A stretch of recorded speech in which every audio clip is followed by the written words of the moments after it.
Hi hello welcome to Andhra Prabha. నేను సాయి. ఏపీలో రాజకీయ పరిణామాలు చాలా వేగంగా మారిపోతున్నాయి. ఏలూరులో టీడీపీ మాజీ ఎంపీ మాగంటి బాబుతో ముద్రగడ సమావేశమయ్యారు. ఇరువురి మధ్య పలు రాజకీయ అంశాలు చర్చించారు. టీడీపీ జనసేన పొత్తుకు తన మద్దతు ఉంటుందని మాగంటి బాబుకు ముద్రగడ తెలిపారు. జనసేనలో జాయిన్ అయ్యే విషయంపై చర్చించినట్టు మాగంటి క్లారిటీ ఇచ్చారు. వైసీపీలో అన్యాయం జరిగిందని ముద్రగడ ఆవేదన వ్యక్తం చేసినట్లు తెలిపారు.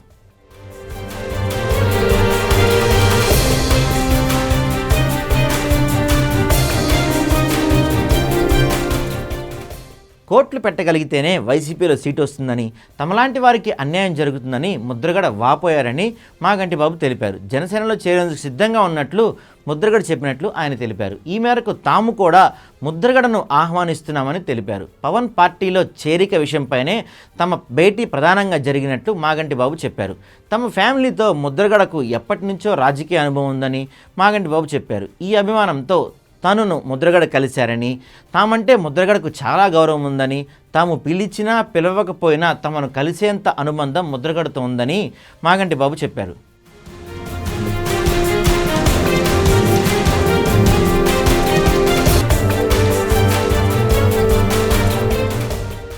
తామంతా ఒకప్పుడు కాంగ్రెస్లోంచి టీడీపీలోకి వచ్చామని తెలిపారు. టీడీపీ జనసేన అధికారంలోకి వస్తే అందరినీ కలుపుకొని ప్రభుత్వం ఏర్పాటు చేస్తామని, మాగంటి ముద్రగడ పద్మనాభంలో టీడీపీలోకి వచ్చినా సరే జనసేనలో చేరినా తమకు ఓకేనన్నారు. జనసేనలో చేరేందుకు ముద్రగడ పద్మనాభం సిద్ధంగా ఉన్నారని, ఈ మేరకు చర్చలు జరుగుతున్నాయన్నారు. అటు పవన్తోనూ చర్చిస్తున్నట్లు తెలిపారు.